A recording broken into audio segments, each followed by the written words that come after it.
personnes-là. La première question, je vais m'adresser à Isabelle et puis Henriette. Les femmes fortes et dépendantes sont souvent étiquetées comme étant agressives. Beaucoup de gens préfèrent des femmes calmes. Le plus souvent, d'avoir la peau dure, de laisser couler les insultes. Quel conseil utilisez pour une femme dans ce genre de situation? Isabelle? En fait, dans le fond, là, effectivement, les femmes, les entrepreneurs d'aujourd'hui, dans toutes les femmes, tout court, quand on sort du modèle historique qui date de plusieurs années, on souhaitait que les femmes soient plus dociles, plus douces. Chez les femmes entrepreneurs, on n'a pas ce type de femmes-là généralement. Par contre, moi, ce que je trouve important, puis ce qui fait la différence des femmes, c'est qu'on utilise aussi ce côté-là pour arriver à nos femmes. Moi, la phrase que je préfère, c'est une main de fer dans un camp de velours. Généralement, on va essayer d'utiliser les conversations, les modèles de communication non verbale, puis pour pouvoir passer le message, une femme doit justement être plus à l'écoute, plus attentive, puis faire en sorte que les gens se sentent bien avec elle. Puis en fait, les hommes, en fait, parce qu'on dit les hommes, dans le domaine où on est, généralement, c'est les hommes qui dirigent. Fait que si on se soucie de l'interlocuteur, si on se soucie de comment il pense, comment il se sent, généralement, on est capable d'être en mesure de passer le message de façon non agressive. Moi, je dis toujours, c'est ça, la main de fer dans un camp de velours. On écoute, on entend ce qu'il nous dit, on passe notre message. Donc, c'est le conseil que tu donnerais aux femmes dans ce genre de situation. Oui. Excellent. Merci, Isabelle. Henriette, de ton côté? Je te dirais que aussi, utilise l'agressivité pour décrire des femmes que j'entends très, très, très souvent. C'est ou qu'on est douce ou qu'on est agressive. On n'est pas confiante, on n'est pas forte, on est ou douce ou agressive. Puis si je me fie à ce qu'Isabelle disait, c'est que ça fait pas longtemps qu'on nous disait de se taire. On n'a pas le droit de voter, on n'a pas le droit de parler, on n'a pas le droit d'opinion. Et aujourd'hui, on a une voix, on a une confiance. Cette confiance-là, on a peur de nous. On n'est pas rendu là. Le changement, il rend les gens inconfortables. Tout changement, le changement de la technologie, puis le changement de la femme. Le changement de la femme aujourd'hui, on s'est vraiment démarqué. On a maintenant une voix, une chance. Dans toutes les institutions, dans toutes les plateformes, particulièrement ici, nord-américain, qu'on a besoin d'avoir une voix. Et cette voix-là, elle est traduite en disant « Ah, ils sont agressifs. Ah, ils parlent trop, ils parlent fort. Oh, ils sont fortes, les femmes. » Il faut qu'on parle plus fort parce que quand il y a eu du changement, la société n'est pas prête pour nous autres encore. On est encore en train de changer les choses. C'est pas assez rapidement pour notre goût. Je suis certaine, nous autres ici sur les panélistes, c'est pas assez rapide pour notre goût. Mais on est en plein milieu du changement. Puis si on étudie tout type de changement, on va voir que le changement rend inconfortable. Et nous, en ce moment, on rend la société inconfortable. Alors les femmes, là, si on vous dit que vous êtes agressive, sachez, c'est parce que vous êtes confiante. Et si on vous dit que vous devez être docile et vous voulez vous taire, il faut avoir une belle voix douce et en velours. C'est vrai. Pourquoi? Parce qu'on mène actuellement le changement. Peut-être dans le futur, nos filles n'auront pas besoin des gants de velours. Mais nous autres, on doit changer avec douceur parce qu'on vient de très loin. Wow! Merci, Henriette. Nous avons l'heureux honneur aujourd'hui d'avoir comme invitée Mme Léonie Couture, présidente fondatrice de la Rue des Femmes, organisme à but non lucratif, centre de santé relationnelle où on supporte les femmes en état d'itinérance. Henriette a d'ailleurs joint le comité d'administration. Ce qui l'a touché particulièrement, ça va au-delà de l'accompagnement. Ça va, en fait, nous, en tant que femmes dynamiques, on a la possibilité d'être supportées, on a la possibilité d'être encadrées, on a la possibilité de se distinguer, de se démarquer. Et il y a certaines personnes, certaines femmes, entre autres, qui n'ont pas eu cette opportunité-là. Donc, c'est ce genre d'accompagnement-là que l'organisme La Vie des femmes supporte les femmes. Donc, Madame Couture, cette dernière année, comment la pandémie a affecté l'effectif de votre organisation et les femmes que vous aidez? Est-ce que ça a modifié votre approche? Est-ce que la COVID, malgré tout, a entraîné des changements positifs? D'abord, merci de m'avoir invitée. C'est très, très aimable. Merci Henriette. Merci à vous toutes. Comment la pandémie, bien sûr, d'abord, ça l'a affecté à différents niveaux. Au niveau des intervenantes, on a plusieurs intervenantes qui ont dû se retirer. Donc, et ça arrivait en plein milieu d'un problème de pénurie de personnel. Alors, ça, c'était une difficulté. L'autre chose, bien sûr, bon, nous, on a un centre de jour. Normalement, ça va arriver, ben, à tous les jours, il rentre dans le centre de jour 70, 75, 80 femmes à l'heure des repas, par exemple, le midi particulièrement. Donc, tout d'un coup, on ne pouvait plus admettre ces femmes-là.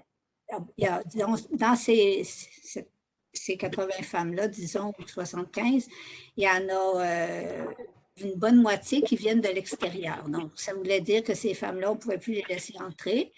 Il y a les résidentes, donc on a différents niveaux de service, l'hébergement.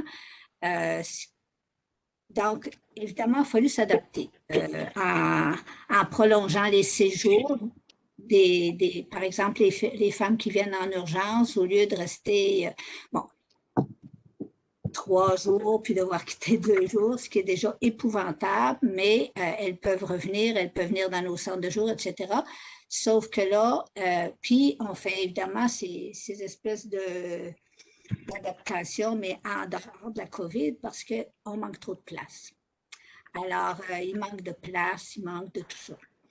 Enfin, on essaie de délire. Si je reviens carrément à la COVID, pour les femmes, bon, comme un grand nombre de femmes ne pouvaient plus entrer, ça n'enlevait pas les problèmes de sécurité alimentaire, de sécurité vestimentaire, de sécurité à tous les niveaux. Donc, on a pratiquement déplacé le centre de jour sur la porte d'entrée, à la porte d'entrée. Alors, on a donné beaucoup de nourriture à la porte. On a donné des vêtements. Souvent, on les laissait rentrer pour aller faire un téléphone, pour aller aux toilettes, pour prendre des douches. Évidemment, tout ça était tout bien encadré pour préserver. On ne voulait pas qu'il y ait d'éclosion parmi nos participantes. Bon, ça a été quand même assez bien de ce côté-là. À la Maison Jacqueline, à Mané, il y en a une. Donc, là, à ce moment-là, on resserre tout le monde, puis on n'admet plus de nouvelles personnes au niveau de la résidence. Parce qu'il y avait aussi toujours un certain mouvement, parce que travailler avec des femmes aussi blessées, aussi brisées, qui consomment aussi, ou qui pour elles, rester trop longtemps à l'intérieur, à Mané, c'est très paniquant. Parce que ça fait trop longtemps qu'elles ont été exclues trop longtemps. Leur niveau de sécurité, hein, quand on parle de santé relationnelle, c'est vraiment au niveau relationnel. Donc, à ce niveau-là, la fragilité est vite atteinte. Alors, il faut leur permettre de bouger. Ce qui fait que, donc, il fallait dealer, nous, les intervenantes, il fallait se protéger du mieux qu'on peut, essayer de protéger les femmes. Maintenant, au niveau de toute la première vague et tout ça, au niveau de la COVID, on avait quasiment l'impression qu'on n'était pas touché comme tel, mais c'était beaucoup plus les surdoses, c'était beaucoup plus les femmes qui étaient encore plus violentées, qui arrivaient dans toutes sortes d'états. Et ça, c'était aussi très difficile parce que à cause de la COVID, comme les femmes les plus âgées, nos intervenantes les plus âgées ont dû se retirer, bien, à ce moment-là, c'était les plus jeunes et moins expérimentées, ce qui fait que les quelques-unes qui étaient plus expérimentées, c'était toutes sur leurs épaules que ça tombait. Donc, c'était elles qui devaient rassurer tout le monde, c'était toujours elles qui étaient en avant. Donc, ça aussi, c'était très dur. Mais bon, je pense que finalement, on a passé au travers. On n'a pas encore fini, mais en tout cas, on espère qu'on a un bout de fait. On sait beaucoup aussi, bon, tantôt on disait qu'on soigne les femmes. Bon, oui, on répond aux besoins de base, on n'a pas le choix. Donc, j'ai parlé beaucoup des besoins de base. Au niveau des soins, que ce soit l'art-thérapie, que ce soit psychothérapie, yoga, toutes les sortes de soins qu'on offre aux femmes. Et à la rue des femmes, quand on parle de relationnel, on soigne le relationnel. Donc, c'est vraiment, quand on parle de soins, c'est envers cet aspect-là. Évidemment, à la première vague, ça a été pas mal interrompu. Il y a eu on a continué assez vite, on a fait un contact par téléphone parce qu'il y a une bonne partie des femmes qu'on aide qui ont un logement à l'extérieur. Donc, elles ont besoin de soutien, elles ont besoin d'avoir un contact. Donc, on a établi un lien téléphonique avec elles. Éventuellement, bon, comme c'est l'art-thérapie, tout ça, on s'est virtualisé. Alors, il y a beaucoup de sessions qui ont commencé à se faire en virtuel, que ce soit la psychothérapie, que ce soit et même le yoga, même des activités comme ça. Donc, ça, je pense qu'on est devenu, comme tout le monde, très bonne en virtuel, en tout cas beaucoup mieux. Ce qu'on a remarqué, une des choses qu'on a remarqué en stabilisant davantage les femmes, parce que là, il n'était plus question de leur dire de partir au bout de 3 jours, même si la demande est énorme, puis on est obligé tout le temps de refuser plein de monde, et ça, c'est assez crève-cœur. Mais ce qu'on a remarqué souvent, puis ça, c'était les plus brisés, ça leur a fait du bien d'être plus stable. À travers l'espèce de va-et-vient, on réussissait quand même à bâtir un lien, puis ce lien de confiance, puis beaucoup de femmes vont dire ici, c'est ma maison. Puis il y en a qui vont dire ben j'accepte de partir au bout de 3 jours parce que je sais qu'il y en a dehors qui attendent. Alors, puis qui sont mal pris dehors, puis qui sont en danger. Donc, il y a aussi toute cette belle compassion.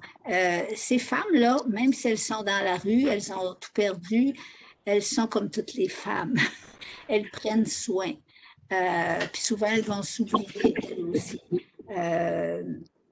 Parce que c'est des femmes qui sont vraiment des survivants de traumatismes extrêmes. Hier, on réfléchissait puis on parle de violence conjugale. Moi, j'en viens à parler de violence conjugale privée, celle qui se passe avec un conjoint marié dans une maison, et la violence conjugale que j'appelle publique, qui est celle qui se passe dans la rue, parce que ces femmes sont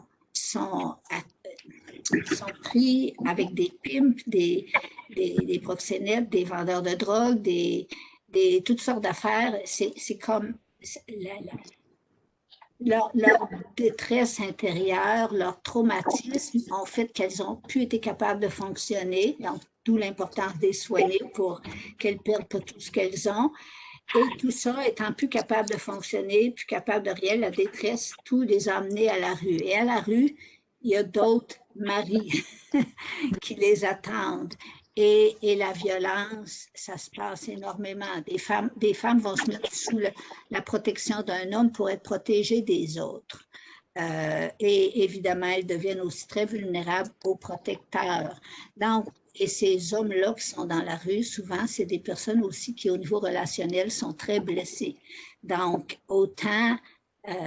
donc, voilà. Ça fait que, voilà pour la pandémie. Je ne veux pas parler plus longtemps, parce que c'est déjà un bout que je parle. Wow! La mission là, des soins de base, on comprend que vous travaillez à guérir les femmes. Moi-même, je suis allée naviguer sur votre site Internet. Il est très bien fait. J'invite d'ailleurs l'auditoire à aller naviguer sur le site et à en apprendre davantage sur votre organisation. Henriette, tu souhaitais ajouter quelque chose? Je vais vous dire que nous, en tant que femmes libres, privilégiées, éduquées, travaillantes, on a une responsabilité envers les autres. Je vous encourage d'aller sur le site de la Rue des Femmes ou de participer dans peu importe quel organisme pour aider à la guérison, au soutien de ceux qui survivent, tels que nous, on a survécu d'autres types de traumatismes et qui attendent. Moi, j'y crois sincèrement que nous, on a été mis sur cette terre pour une raison et qu'on a été donné tous nos privilèges aussi pour une raison, pour qu'on puisse les partager avec les autres et non juste les garder à nous. Alors, je vous encourage de connaître Léonie. Je sais qu'elle est tout le temps disponible à jaser, mais il y a toute une équipe derrière elle. Puis je voulais vous dire une petite chose aussi parce que j'ai entendu hier, je ne vous le dirai pas où, qu'il y a beaucoup de conscience, la conscience de la femme, conscience. Je dis, il n'y en a jamais assez. OK? Il ne faut pas qu'on stane, nous, la conscience. Il faut en parler. Il faut continuer à faire ce type de mission. Si vous êtes invité à parler, il faut parler. Profitez-en. Vous avez une grosse, un gros pouvoir et avec le gros pouvoir vient une grosse responsabilité. Moi, je l'ai volé de Spider-Man en passant. C'est le bouton de Spider-Man.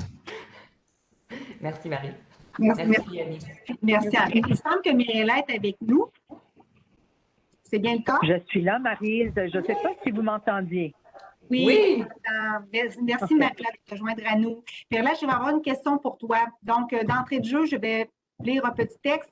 Les recherches montrent que bien des femmes manquent de confiance en elles. Une théorie attribue ce manque de confiance à une réserve, ce qui peut faire que les femmes ont moins d'ambition, sont moins compétitives ou n'aiment pas la confrontation. C'est pas un problème en soi. On peut avoir confiance en nos capacités de collaboratrices, de créatrices d'alliances et de conciliatrices. En fait, l'écart de confiance entre les sexes résulte en grande partie de ce que nous apprenons. Toi, Mirella, quoi ou qui a été ton moteur de confiance dans ta vie? Merci, Maryse. J'ai trouvé la question intéressante. Pour cette question, je mets l'emphase sur la question de confrontation surtout. Je dirais quand j'étais jeune, je poussais souvent l'enveloppe chez nous. Si jamais mon père ne me permettait pas de faire quelque chose, par exemple, soit sortir avec des amis ou s'il me demandait de rentrer plus tôt, évidemment, comme n'importe quelle adolescente, j'avais la misère à accepter la décision. Et donc, je questionnais tout le temps pourquoi ou pourquoi pas. Et ce que j'adorais, et j'étais très chanceuse, c'est la patience que mon père démontrait. Il était très ouvert à avoir une discussion avec moi, de raisonner avec moi et de se mettre à ma place.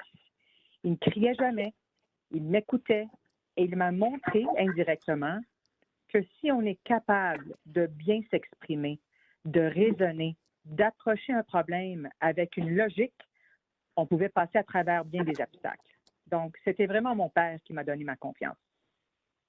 Wow, belle réponse. Hein? Le fameux mot « pourquoi ». Il est tellement puissant, ce mot. Isabelle. Oui, là.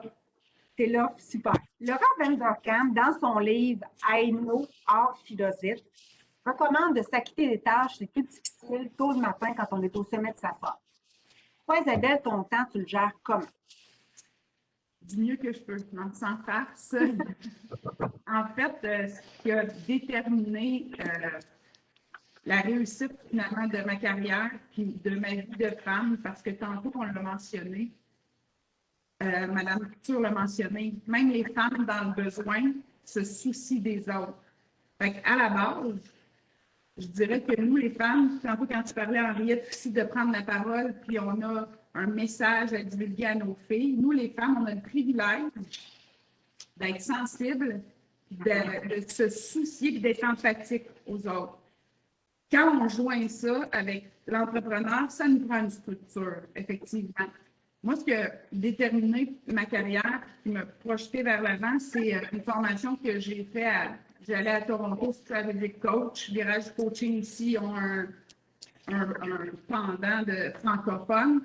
Puis la première chose qu'on doit organiser dans notre agenda, c'est nos vacances, nos journées personnelles. Puis par la suite, pour bien recharger nos batteries, on va être en mesure d'être une meilleure femme d'affaires, être une meilleure personne. Donc, quand j'organise mon agenda, généralement, avant le COVID, dans l'autre vie, la première chose qu'on bouquait, que j'organisais, c'était des vacances, des journées de congé, puis je les respecte.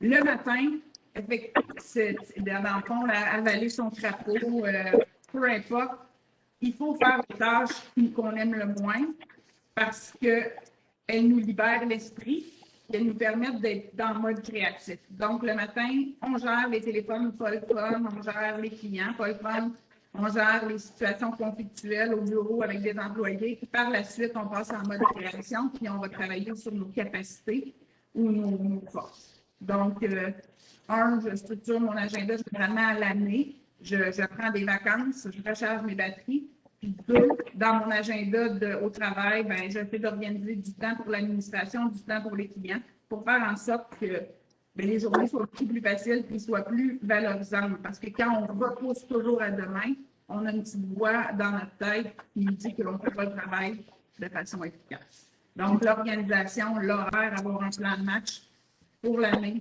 pour le trimestre, pour les semaines, puis le respecter. Excellent. Donc, se responsabiliser sans se culpabiliser.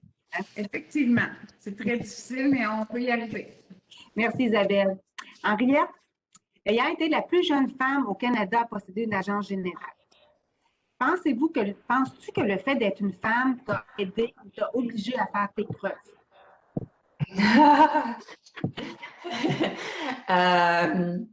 Écoutez, moi, un petit peu différent que Morella, mais très similaire, c'est ma mère qui m'a donné ma confiance.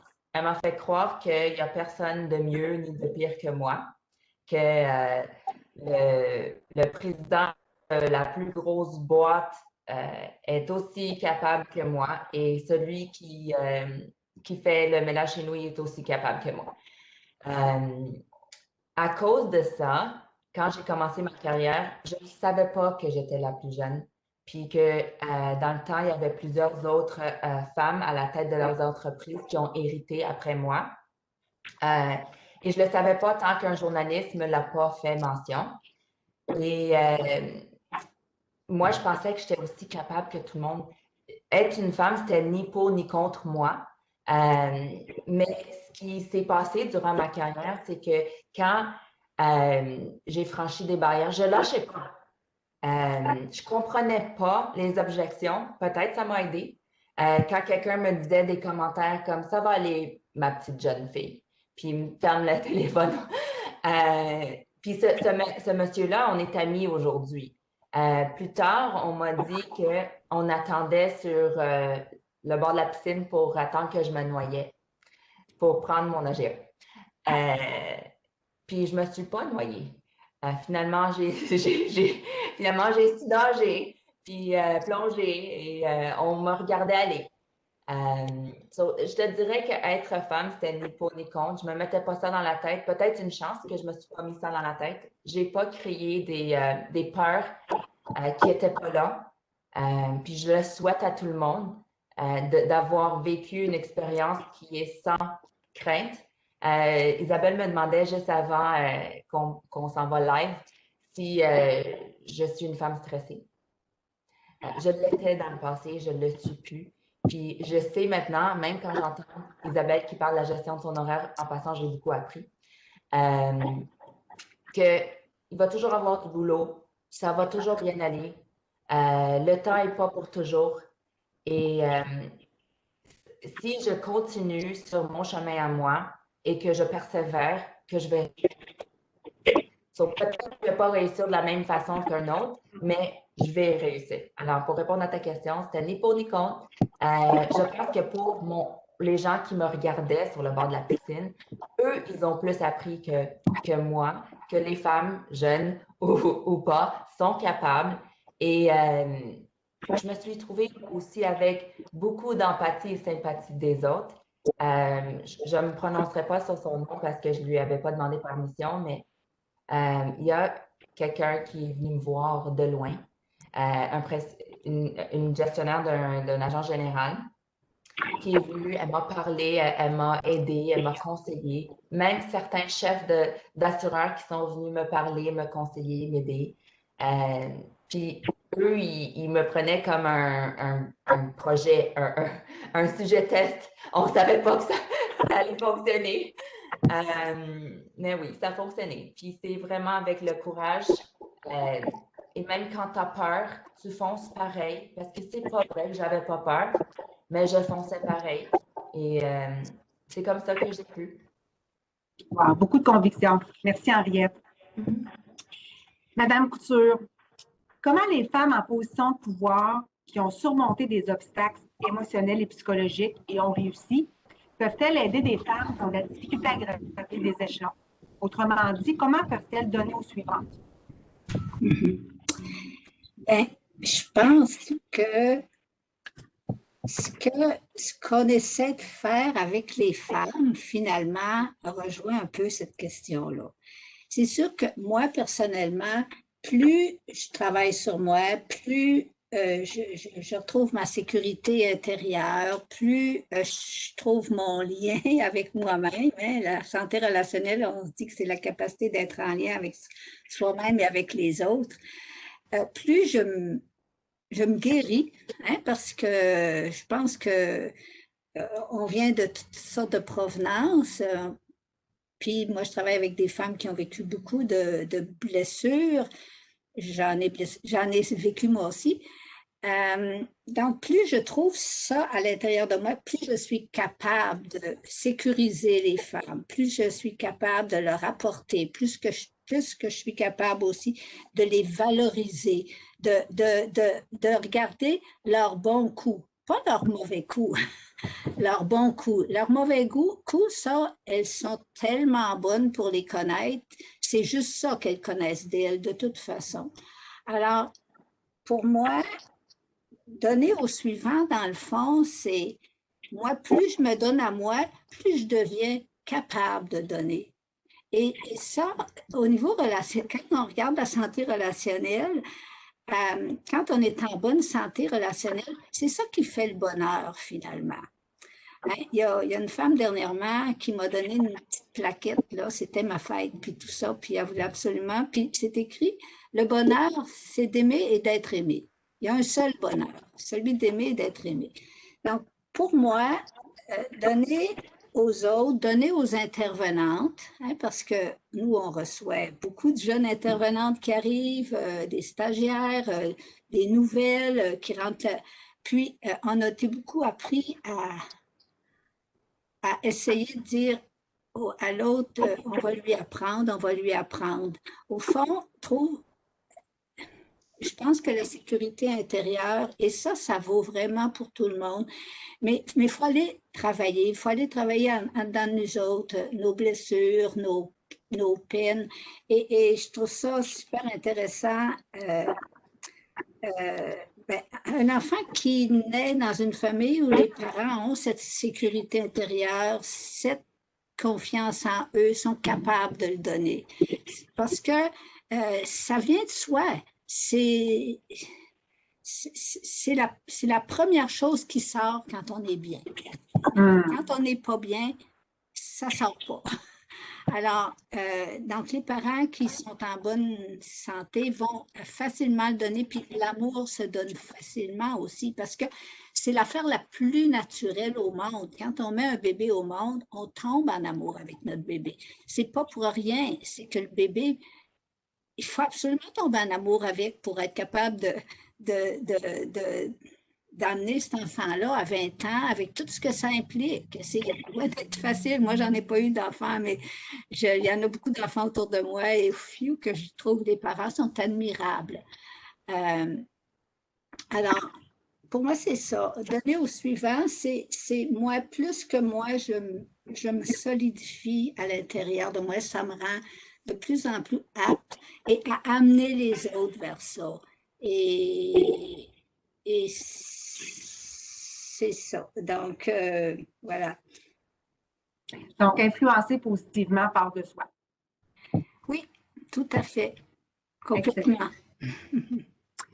Mirella, les femmes sont 3 fois plus nombreuses que les hommes à dire de ne pas avoir les moyens d'épargner pour leur retraite et ont un niveau de littératie financière nettement plus faible.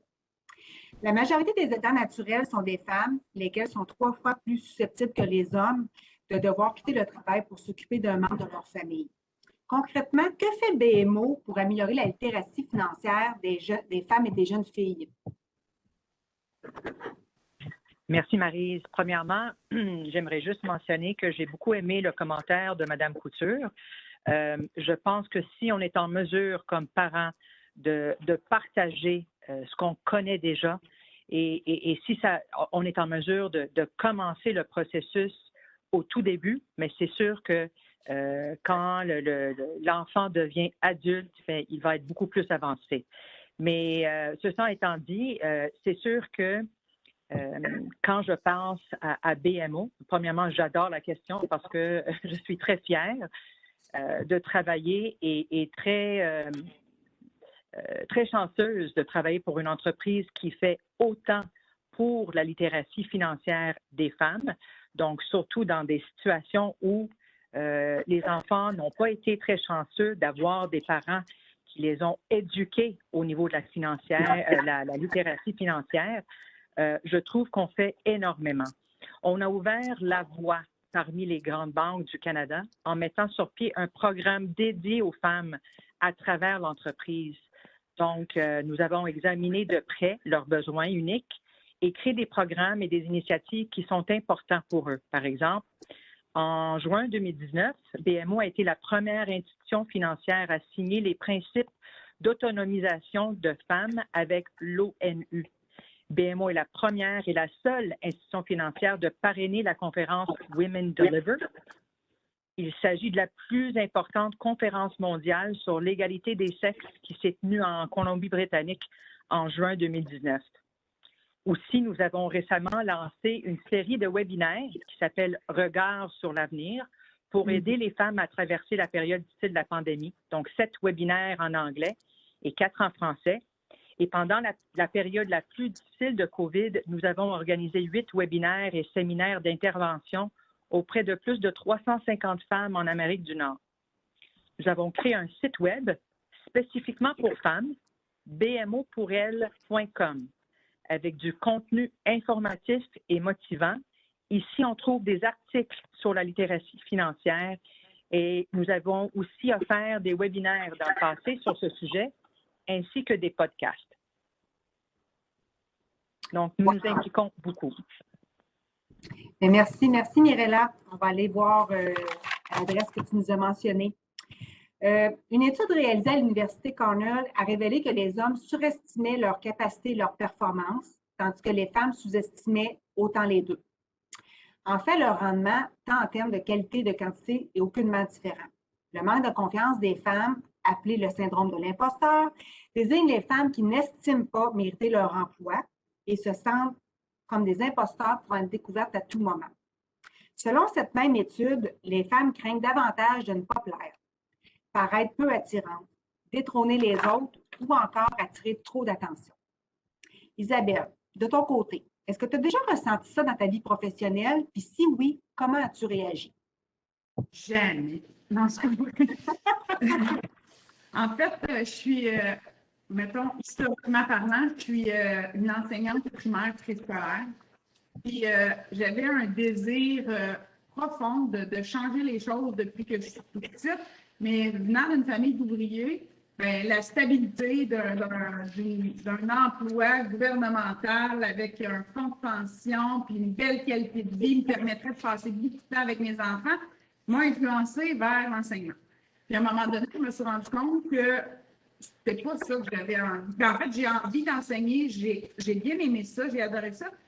Sauf que j'avais envie de m'épanouir et d'atteindre des objectifs. Donc, j'ai quitté le domaine de l'enseignement en 2005 pour m'en aller dans l'assurance. Les 5 premières années, à tous les 1er janvier, j'avais une remise en question incroyable. Je vivais de l'angoisse, de l'anxiété, puis je me disais que l'année précédente, c'était un concours de circonstances. L'année précédente, c'était de la chance. L'année précédente, j'ai eu une opportunité. J'avais toujours peur de ne pas être en mesure de ne pas livrer la marchandise et de surpasser mes objectifs que je me mettais moi-même. Il y a 2 volets, mettons. Dans le fond, la journée où tu prends conscience que tu es sur ton X, que dans le fond, quand on rencontre les clients ou les conseillers, qu'on les coach, qu'on fait une planification financière pour les clients, on se rend compte qu'on enseigne, puis on transmet notre savoir, puis on crée un plan. Fait que je me suis rendu compte que j'étais vraiment à la bonne place où je devais être, puis je m'amusais. L'autre chose, c'est que dans ces moments-là, nous, en tant qu'imposteurs, syndrome de l'imposteur, il y a quelqu'un qui m'avait dit à un moment donné, arrête de regarder où tu veux aller parce que l'horizon, là, ça peut être long, longtemps. Puis regarde d'où tu viens, puis ce que tu as fait, puis ce que tu as parcouru, puis tous les objectifs que tu as atteints. Puis retourne 5 ans en arrière, puis dis-toi, aurais-tu pensé pouvoir être là aujourd'hui? Fait que, dans le fond, tantôt Henriette, elle disait, juste être ce qu'on est, on a la possibilité de s'exprimer, d'avoir une confiance en nous, d'avoir une passion, d'avoir des gens autour de nous qui croient en nous, qui remontent nous aussi. Nous aussi, dans mon temps que mon père, ma mère croyaient en moi, oui, ils avaient leur peur, qui transmettaient. Puis ça, quand on disait tantôt nos enfants, ben moi, j'ai compris que je ne dois pas faire ça avec mes enfants, mes peurs à moi ou avec les gens. Je ne dois pas les juste écouter puis être sensible aux autres. Puis, tu sais, dans le fond, je pense que notre désir de plaire, notre désir d'être meilleur, bien, moi, je compare ça un peu au track quand on a embarqué sur une scène. Céline Dion, même si c'est la plus grande chanteuse internationale, à toutes les fois, avant d'embarquer sur la scène, elle a le track, elle a la peur. C'est ce qui fait que jour après jour, elle continue de s'améliorer, elle continue de se perfectionner, même si c'est la plus grande. Fait que nous, je pense que cette sensibilité qu'on a là, de vouloir plaire, peut à certains niveaux nous amener à nous dépasser et à croire en nous davantage pour réaliser nos rêves puis influencer les gens alentour de nous. Ben, belle réponse. Merci beaucoup, Isabelle. Soit dit en passant, la notion du 1er janvier, là, c'est familier chez moi. J'aime beaucoup le fait d'être sur son X, effectivement, puis de capitaliser là-dessus. Dans le même ordre d'idée, parce que je vais poser une question à Henriette, j'ai hâte de l'entendre, mais je vais lire le texte. Dans une étude récente, les sociologues Elizabeth Gorman et Judy Meck de l'Université de l'État de Washington sont arrivés à ce constat. Les femmes disent devoir travailler plus fort que les hommes. Elles ont comparé leurs résultats et observations de recherche sur les attitudes et les croyances des hommes et des femmes en milieu de travail. Les gens assignent des notes inférieures aux essais, peintures et curriculum vitae lorsqu'ils voient le nom d'une femme, a déclaré Mme Gorman. Et lorsqu'un homme et une femme travaillent ensemble sur un projet, les gens, de façon spontanée, supposent que l'homme a contribué plus que la femme. Même lorsque le travail de la femme est incontestablement excellent, on appelle ça de l'excellence, les gens croient qu'elle a eu de la chance ou qu'elle n'est pas compétente. Et non qu'elle est compétente. Je t'avais dit, les questions difficiles, tu les envoies à Isabelle. C'est pour ça que c'était ici m'a dit.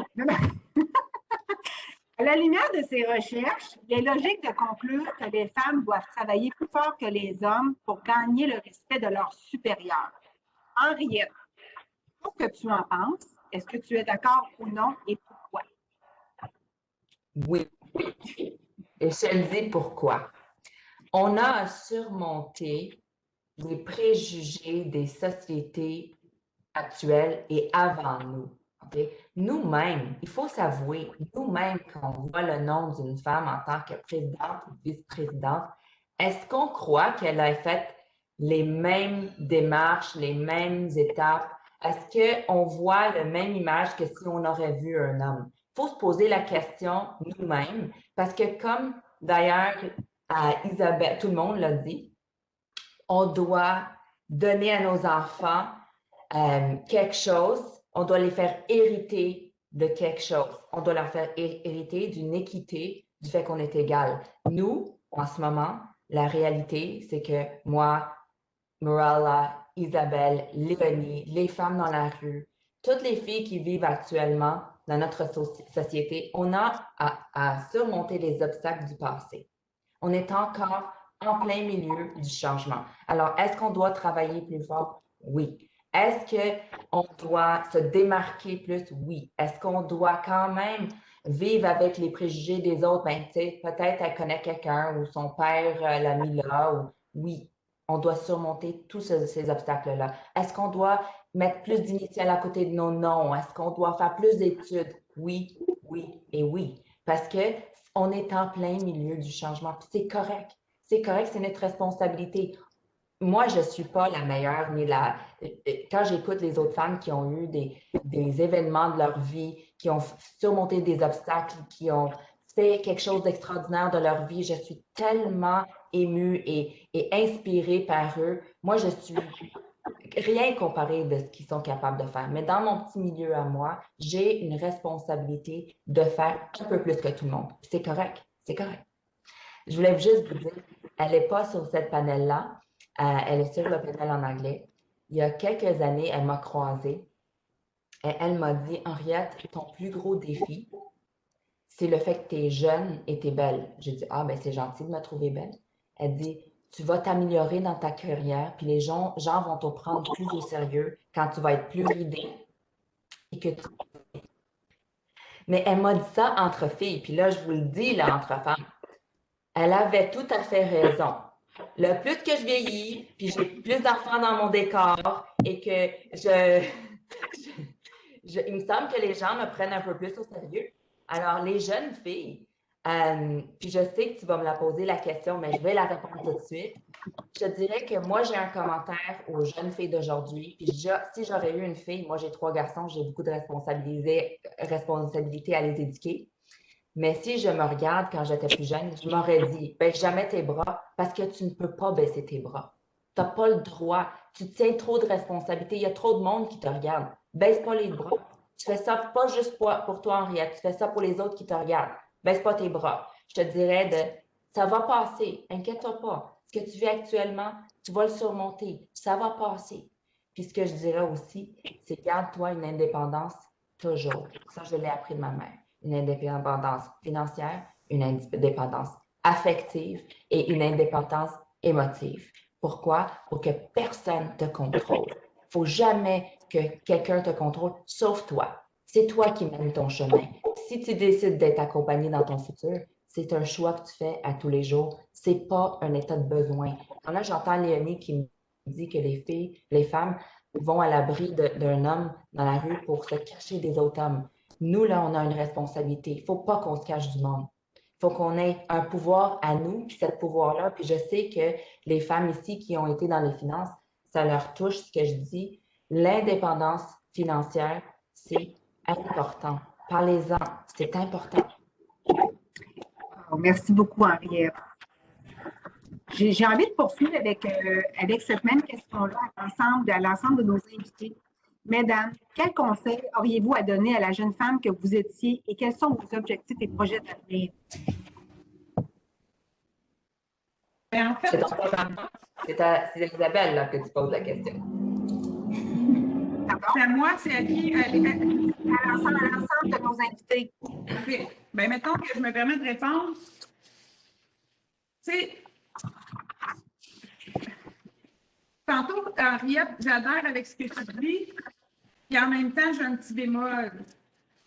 Il faut toujours avoir confiance, il faut toujours braver, il faut toujours jamais baisser les bras, mais tu peux te permettre d'avoir un genou par terre. Puis ça, pour éviter, dans le domaine où on est, de performance, c'est important que nos filles sachent qu'il y a des gens autour d'elles qui sont là pour les aider. Puis la journée où moi, je dis, depuis que je suis petite, je me suis toujours dit qu'il n'y a jamais personne qui allait me faire vivre, que je serais toujours indépendante financièrement. Je vais choisir la personne avec qui j'ai envie d'être. C'est un partenaire, on est égaux. Mais la journée où j'ai dit à mon conjoint actuel, j'ai besoin d'aide, je me suis sentie encore plus forte. Parce que autour de nous, dans la culture qu'on est, être une femme forte, inspirante, passionnante, entrepreneur, on a besoin d'aide. Puis il faut être en mesure de dire, j'ai besoin d'aide, je suis forte, puis j'ai besoin d'aide. Fait que, je dirais, la première chose à mes filles, tu as le droit d'avoir besoin d'aide, tu as le droit de mettre le genou à terre, mais tu n'as pas le droit de passer des semaines et des mois dans une situation où tu n'as plus de contrôle qui est passé. Fait que fais-toi confiance, va chercher de l'aide. Deuxième conseil que je dirais, écoute beaucoup plus que tu parles. Écoute les gens. Les gens ont des histoires à vous raconter. Les gens sont les femmes de la rue, les personnes aînées, tous les gens, j'ai jasé la semaine passée avec un itinérant pendant que mon conjoint était à l'intérieur. Tous les gens ont des histoires à nous raconter. Puis quand on écoute, c'est capoter ce qu'on peut apprendre, puis comment on peut devenir plus grand. Sois authentique, sois vrai, sois toi. Laisse les folies faire. Si tu as envie de chanter, ben chante. Prends la place. Sois toi, sois vrai, sois authentique. Puis tout le monde va te suivre parce que, Madame Couture l'a dit au début, si on est où on est, nos enfants ils vont le sentir, même si on travaille, parce que oui, on travaille des 50, 60 heures dans les bouts de notre année, mais nous, les enfants, je pense que si on les questionnait, ben, ils ont toujours dit, oh, ma mère, c'est une passionnée, puis elle a peur de rien, puis elle fonce dans tout. Fait que si tu es à la bonne place, les gens vont te respecter. Puis le dernier, là, moi, si mes enfants, je te le dirais, la vie est belle. La vie est belle. Même quand ça va mal, ça va bien. La vie est belle. Aie confiance en la vie. Tantôt, Henriette l'a dit, tout va finir par s'arranger. Tout va finir. Fait que c'est ça que j'aurais à dire. Bien, merci, Isabelle. Madame Couture.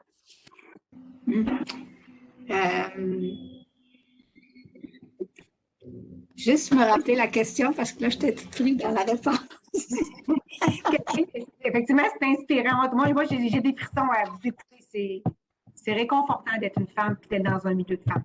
Quel conseil auriez-vous à donner à la jeune femme que vous étiez et quels sont vos objectifs et projets d'avenir?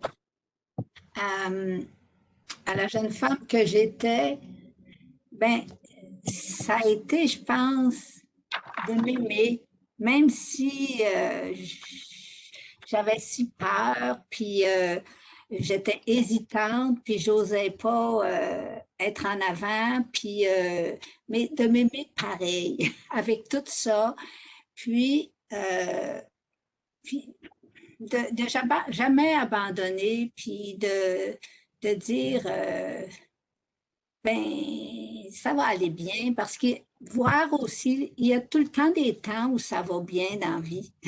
Donc, pas l'oublier non plus, parce que ça nous donne de la force. Puis ça nous donne de la force. Puis voir quand ça allait bien, c'était le fun. Hein? C'est ce qui est plaisant, qui nous motive, qui nous fait continuer. Donc, pas laisser ça de côté, c'est important.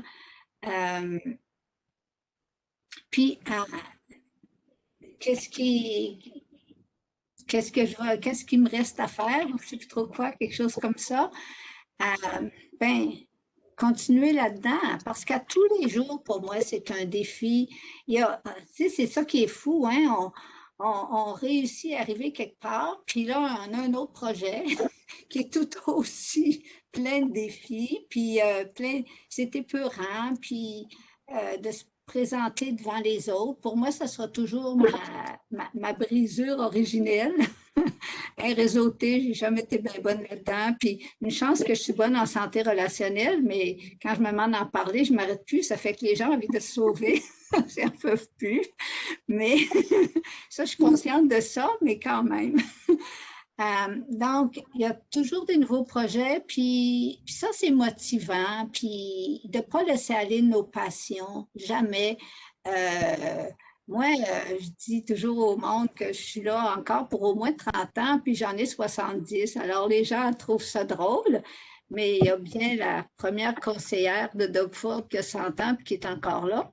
Donc, on l'a vu à la télé dernièrement. Donc, pour moi, ma vie, il faut qu'il y ait de la passion dedans. Puis, je pense, cultivons-la, cette passion-là, puis rappelons-nous que c'est le fun, puis que c'est bon. Puis oui, il va y avoir des affaires dures. Puis oui, des fois, on n'a juste plus envie de vivre. Puis on dit que c'est ça, le stress, c'est épeurant. Il faut se présenter.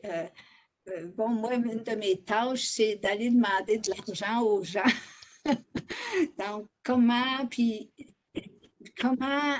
aller chercher ça? Parce que oui, bâtir une espèce d'hôpital en santé relationnelle, ben, pour les femmes, puis pour tout le monde, finalement, au bout du compte, parce que la santé relationnelle, c'est à tout le monde, ben, c'est épeurant. C'est aussi d'arriver avec une idée qu'il n'y a pas personne qui a vraiment entendu parler de ça, puis qui te regarde comme si, c'est quoi son affaire, elle?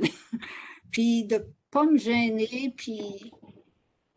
Mais c'est peut-être, c'est fou, hein, moi qui ai si peur, qui amène à une idée qui est complètement nouvelle d'une certaine façon. On parle de santé mentale, de santé physique, mais qui parle de ça, la santé relationnelle, tu sais, puis qu'on accroche ça au stress post-traumatique, puis on accroche ça à tout ce manque de sécurité, puis ce besoin, puis ces blessures de sécurité, puis d'amour qu'on a dans nous. Puis qui font qu'on n'arrive pas ensuite à oser avancer. Mais puis pour moi, ça vaut autant pour les femmes que pour les hommes. Parce que quand on parle de un homme qui va se surestimer, puis les femmes se sous-estimer, pour moi, ça parle d'un problème de sécurité. Parce que quelque part, on est bien quand on est estimé. Pas quand on essaye d'aller par-dessus ou par en dessous. C'est vraiment quand on est là, c'est respirant, on n'a pas rien on n'a pas à écraser ni à prouver. Parce que quand on ben, des fois, notre insécurité va nous amener à écraser d'autres ou l'inverse. Et pour moi, ça parle de blessures, tout ça. Puis ça peut être autant transgénérationnel à cause des expériences qu'on a personnellement vécues que d'autres autour de nous. Enfin, c'est un petit peu la réponse. Bien, merci beaucoup, Mme Couture. On perçoit grandement votre passion qui est un carburant à l'état pur.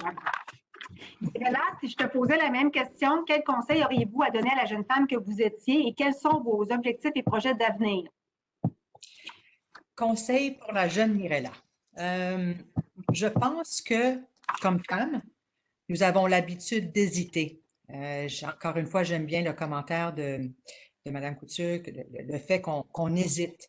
C'est rare qu'on essaye pour avoir une promotion avant de se sentir parfaite pour le rôle. C'est comme si on doit prouver que nous méritons le poste. Pour un homme, c'est pas pareil. Il va se lancer dans un rôle et il va prouver plus tard. Donc, j'étais chanceuse. J'ai toujours eu des boss qui m'ont poussée à avoir mes propres forces et qui m'ont encouragée d'aller plus loin. Donc, comme conseil, je me pousserais à avoir plus de confiance dans mes propres aptitudes et mes capacités. Aujourd'hui, j'ai beaucoup plus de confiance, mais ça m'a pris du temps.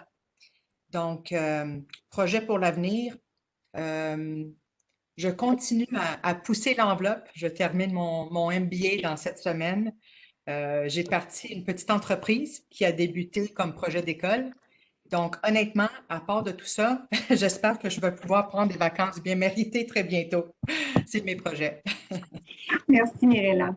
Je vais juste faire du pouce. En fait, il y a un rapport interne de Haley Packard a révélé que les hommes postulent à un emploi ou à une promotion lorsqu'ils ne possèdent que 60 des qualifications requises, alors que les femmes ne postulent que si elles les possèdent à 100 C'est pas souvent, bien, comme tu as mentionné, ce n'est pas leur capacité qui retient les femmes, mais c'est plutôt la décision de ne pas essayer. Madame Couture, quel a été votre plus grand défi professionnel en tant que femme et comment l'avez-vous surmonté? Défi professionnel?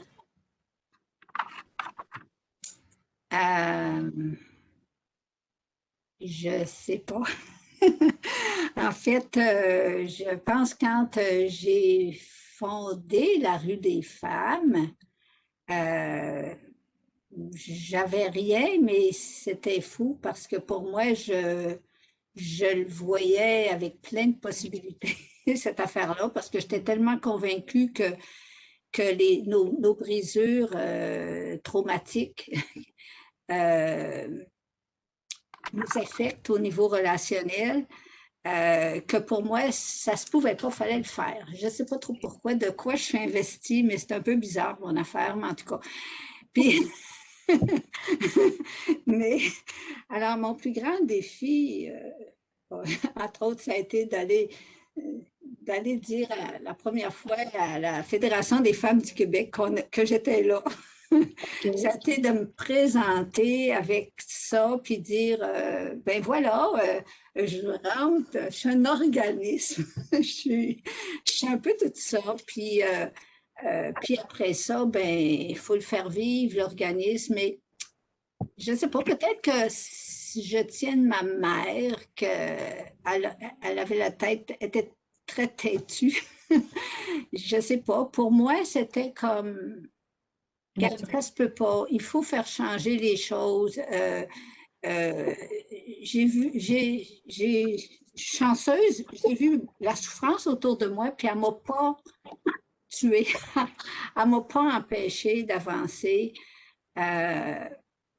Puis, à travers tout ça, je pense que il y a tout un travail de guérison qui doit se faire. Puis c'est autant pour soi-même, puis plus qu'on fait ce travail, plus que ça aide à guérir à l'extérieur notre monde, notre planète.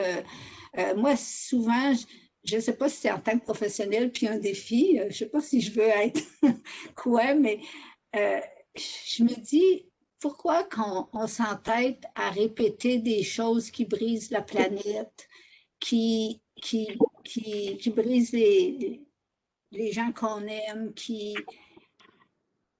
en fait, puis pour moi, comme femme,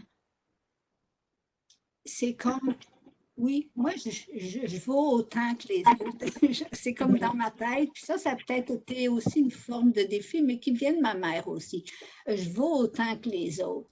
Puis c'est sûr que des fois, je me retrouve, dans mon métier, tu te retrouves avec les plus démunis comme les plus favorisés de la Terre. Donc, tu touches à tout ce beau monde-là, puis tu touches à l'être humain. Je pense que mon plus grand défi, c'est de voir l'être humain partout, autant chez les gens les plus puissants comme chez les gens les plus brisés. C'est l'être humain. Tu sais, on n'arrête pas de dire que la plus grande valeur pour nous, les êtres humains, c'est les êtres humains. Hein? On va faire toutes sortes d'affaires pour sauver la vie d'une personne. Donc, c'est quoi que ça veut dire tout ça? Donc, pour moi, avec les dames, quand je les rencontre, puis qu'on parle de santé relationnelle, puis de comment est-ce qu'on survit les traumatismes, puis comment est-ce qu'on s'en sort, puis tout ça, je pense que ce qui est le plus aidant pour les femmes, c'est quand je les amène à voir, oui, elles vont me parler de racisme, de sexisme, de toutes les sortes de istes qu'on peut connaître, et finalement, à un moment donné, je les arrête et je dis non, non. Ici, on parle des êtres humains. Comment est-ce qu'un être humain survit? Comment est-ce qu'un être humain grandit? C'est quoi la base d'un être humain? C'est qu'il faut se sentir en sécurité, puis en lien. Un petit peu comme la plaquette que la dame m'a donnée. Le bonheur, le seul bonheur, c'est d'aimer puis c'est d'être aimé. Être aimé, c'est quand on aime puis qu'on est aimé, on se sent en sécurité, puis on se sent bien, puis on peut aller à notre plein potentiel. Alors, je pense qu'il n'y a pas d'autre façon. Puis, je ne sais pas si c'est mon défi, mais en tout cas, c'est ça. Merci de vos convictions, Madame Couture, c'est inspirant. Tant qu'à parler d'émotions, je vais m'adresser à Isabelle. Elle en a parlé un petit peu tantôt. Isabelle, c'est quoi l'importance que tu accordes à raconter des histoires pour créer un lien émotionnel auprès de tes clients et clients potentiels? En fait, raconter des histoires, il faut faire attention.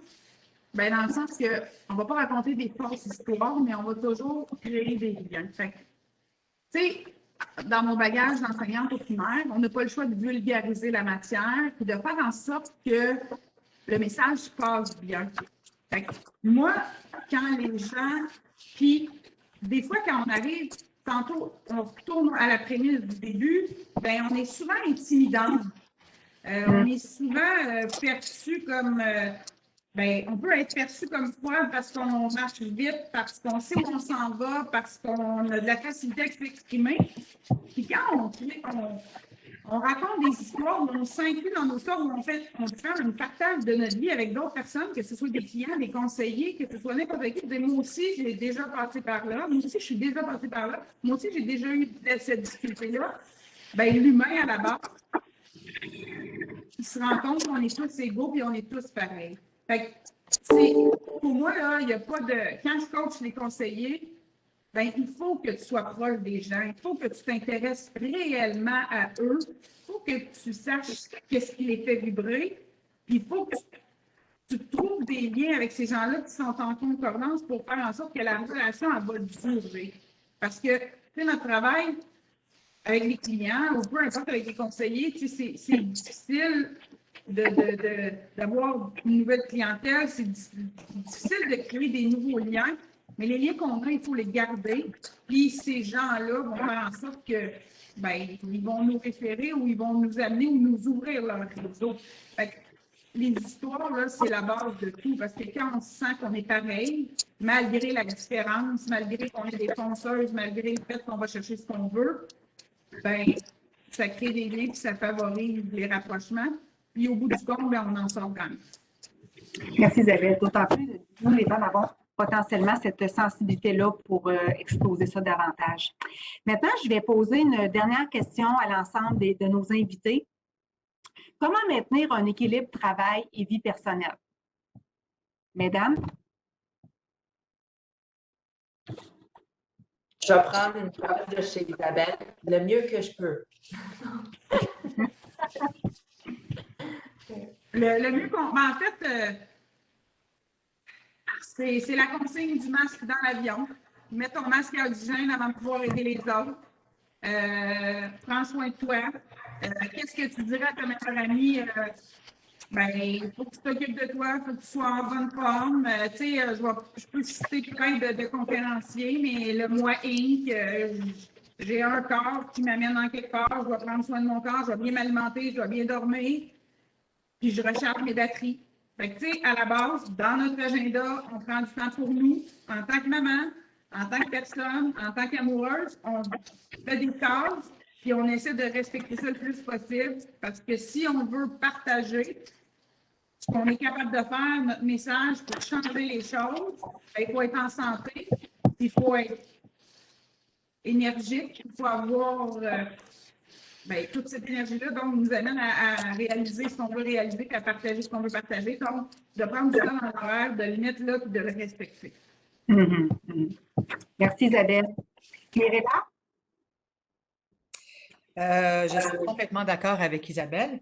Parfois, par exemple, je trouve qu'on se trouve dans des situations qui sont un peu plus difficiles. Je peux parler de moi-même. Les 24 derniers mois, c'était quand même une période très, très chargée pour moi. Et donc, j'ai arrêté de faire du sport, pas trop de loisirs. C'était difficile de trouver le temps pour moi-même. Et je pense que tout le monde se trouve parfois dans ce genre de scénario, dans ce genre de situation.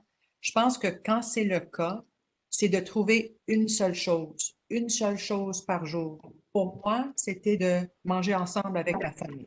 Donc, à chaque soir, que ce soit mon travail, l'école ou quoi que ce soit, on s'assoyait en famille, puis on était présents pendant 1 heure ou quoi que ce soit pour manger ensemble. L'autre chose qui m'a beaucoup aidée ou qui m'aide, c'est la méditation. Même si c'est pour une petite courte période, je trouve que ça m'aide au niveau de mon sommeil. Donc, je dors mieux parce que, étant femme, on pense toujours, même quand on dort. Et durant une période de stress, je trouve que ça m'aide aussi pour ma concentration durant le jour. Donc, c'est les deux choses que j'ai réussi à faire. Merci, Mirella. Madame Couture?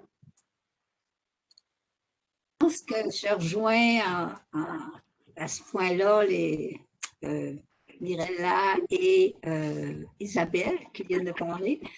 Je pense que d'essayer de garder une bonne santé tout le temps. Moi, je suis très concernée par les repas, par la nourriture. C'est important de prendre le temps. J'arrive chez nous le soir, de toute façon, il faut que je me fasse un souper, même si je suis toute seule.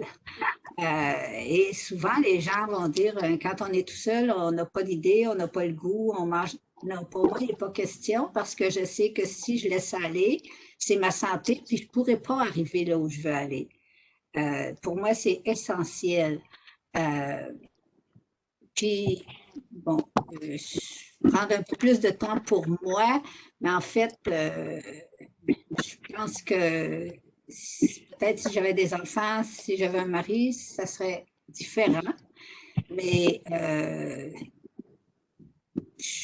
c'est sûr, moi, c'est toujours d'aller toujours plus loin dans ma passion. Parfois, je trouve ça extrêmement difficile. J'ai des conférences, j'ai des documents à préparer, puis j'ai pas d'idée, puis je me torture l'esprit, comment rendre ça. Mais enfin, j'ai des amis qui vont aller prendre une marche, tout ça, je suis pas très bonne là-dedans. Mais moi, je pense que c'est ça. Chaque soir, quand j'arrive chez moi, c'est comme c'est sacré. Il n'y a pas personne qui peut m'empêcher de faire, de préparer mon souper, de faire mon jus, de prendre mon temps. De toute façon, mon cerveau, il ne fonctionne plus après. Ça fait qu'aussi bien m'en servir pour aller me coucher pas trop tard, puis le lendemain matin, être capable de recommencer à travailler, puis de continuer parce que c'est avec tout ça que le matin, je me lève tout excitée, puis tout prêt à repartir, puis ça va bien. Et aussi, évidemment, garder des contacts toujours avec mes proches, mes sœurs, ma famille, mes neveux, mes nièces. Et là-dessus, j'en ai pas mal. Alors, j'ai peu contribué, mais il y en a d'autres dans ma famille qui ont contribué. Alors, c'est un petit peu ça, garder ce contact-là, puis avoir au moins une bonne amie proche aussi. Un ou une bonne amie proche, où est-ce que je peux aller dire au secours ou aller dire c'est donc le fun. Mais effectivement.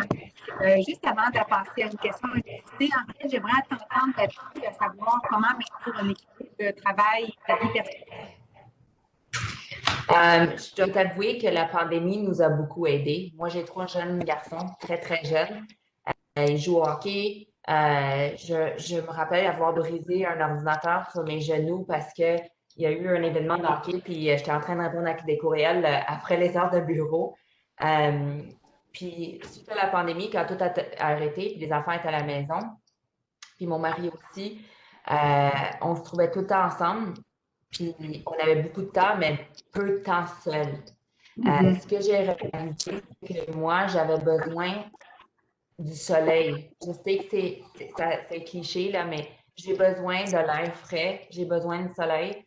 J'ai monté le dernier étage de ma maison, c'est où je me trouve en ce moment, puis je me suis fait un petit setup. Puis ici, une fois par journée, j'ouvre les fenêtres, je respire de l'air frais, puis je prie, puis je remercie Dieu pour tout ce qui est, toutes les bénédictions que j'ai dans ma vie. Même dans les journées les plus difficiles, je cherche des affaires pour être reconnaissante des privilèges que j'ai. Ça m'aide à surmonter les obstacles de la journée. J'aime beaucoup ce que Isabelle avait dit à propos de son horaire. On fait ce qui est difficile le matin. Alors, ce que j'essaie de faire tous les matins, c'est que je me mets dans la tête toutes les choses qui vont bien dans ma vie pour que je puisse surmonter les obstacles de la matinée.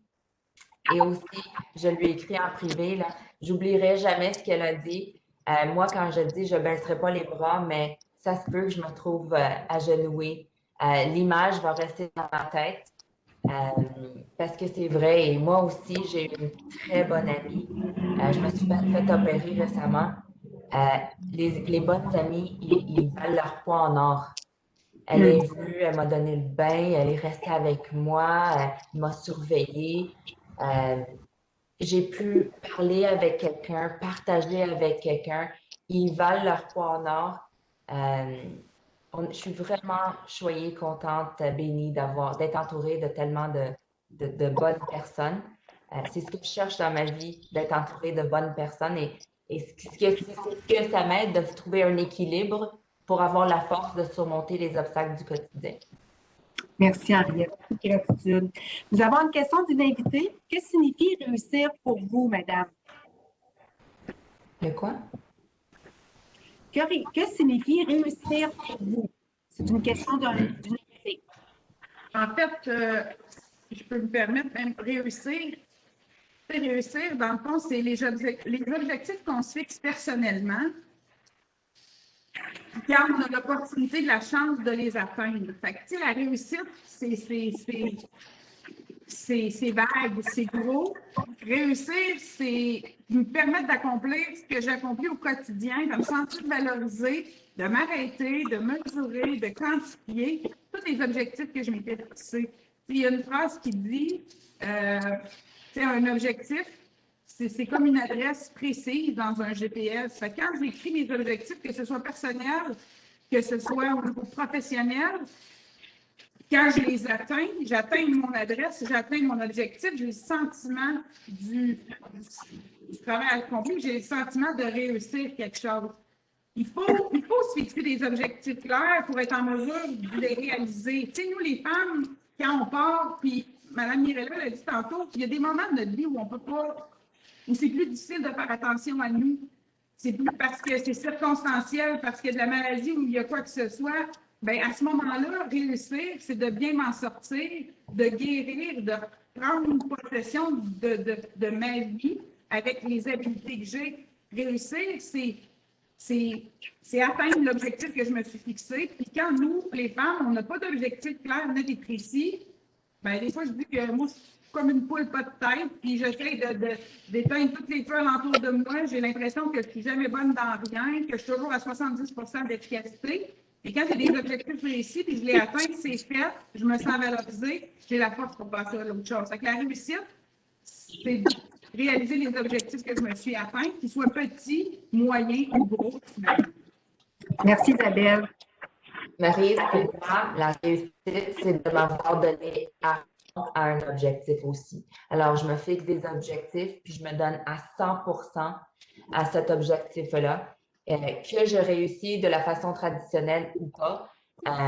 Pour moi, si je mets ma tête sur mon oreiller le soir, puis je me suis dit, j'ai fait tout ce que j'ai pu, je sais que j'ai réussi. Puis j'y pense souvent parce que moi, j'ai des amis qui ont des enfants qui sont beaucoup plus vieux.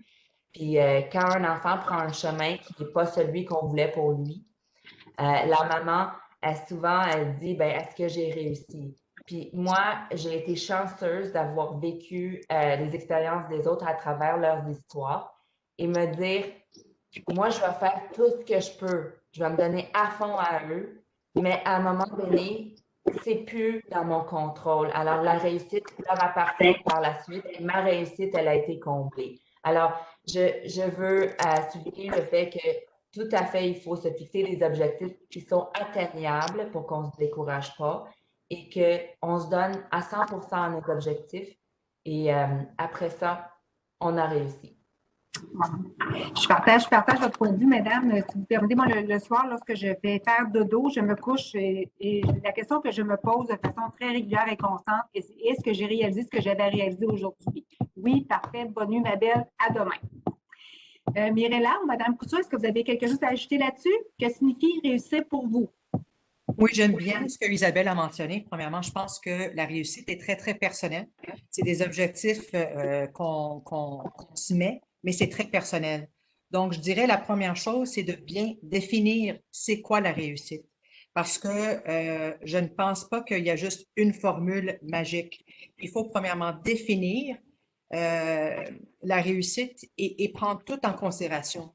L'emploi, la famille, les amis, tout ce qu'on parle, tout ce qu'on discute aujourd'hui. Une fois que c'est défini, j'aime bien aussi le fait qu'à chaque soir, comme tu as mentionné, Maryse, on fait un petit check. Est-ce que j'ai fait telle affaire? Est-ce que je me sens bien dans ma peau par rapport à ma définition? Donc, très important, c'est personnel et de se mesurer avec l'objectif qu'on a défini nous-mêmes. Merci, Mirella. Madame Couture?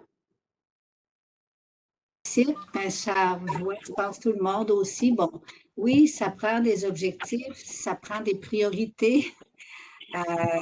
Puis les priorités qui sont collées à ce qui est le plus important aussi, parce qu'on ne peut pas tout faire.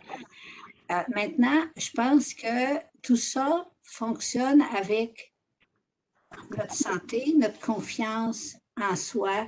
Des fois, j'écoute des femmes qui sont tellement découragées, tellement désespérées, qui ont l'impression qu'ils réussissent rien. Pourtant, ils ont fait des belles choses, mais ils ne voient plus. Puis moi, dans ce temps-là, je me dis, je suis chanceuse. Moi, j'ai toujours cette espèce d'énergie vitale, de force intérieure qui me fait avancer, puis qui me fait les réaliser, ces objectifs-là. Puis, c'est comme une confiance, mais qui vient se coller à ça, puis qui fait que j'y arrive, puis même si c'est pas parfait, même si des fois je le réussis pas au complet, ben, je me taperai pas sur la tête non plus. Pour moi, c'est aussi ça, se donner le crédit, pas nécessairement être complaisant, mais d'être juste un être humain qui a le droit de respirer, qui a le droit d'avancer, puis qui a le droit de réussir, puis de prendre le temps d'y arriver aussi. Puis d'avoir confiance que ça va marcher, de se sentir solide. C'est peut-être ça aussi. Parce que quand je vois une personne tellement désespérée, puis qui ne croit plus dans rien, puis qui ne croit plus en elle, puis je trouve ça tellement triste. Bâtir cet amour pour soi. C'est peut-être, en tout cas, je ne sais pas trop, là, je dis un petit peu n'importe quoi, mais ça ira autour de ça. C'est pas du n'importe quoi, c'est vraiment inspirant. Moi, j'ai pas d'autres questions. Je ne sais pas pour vous, nos invités sur la ligne, si vous avez des commentaires ou encore des questions, mais moi, ce que je peux dire, c'est que pour une première édition où on a célébré les femmes dynamiques, c'est un gros wow. Je tiens à vous dire merci, mesdames, de votre partage et votre transparence, et vous avez vraiment complété le mandat qui vous était donné de rendre ça dynamisant. Stécie? Merci beaucoup et c'est une excellente initiative, Marie. Je suis vraiment très fière de faire partie. Oui, merci. Merci à vous toutes. Merci. Vraiment, vraiment inspirant pour moi-même. Je sais que c'est sûrement pour tout le monde qui a écouté avec nous. Puis on va partager l'enregistrement. Pour moi, je pense que je vais réécouter parce que je voulais prendre les notes. Puis il y avait beaucoup de choses que moi, j'ai appris et j'ai connecté vraiment à beaucoup qu'est-ce que vous avez dit ce matin. Alors, merci encore d'être avec nous. Merci tout le monde et je vous souhaite une très belle journée. Merci tout le monde. Merci beaucoup. Merci.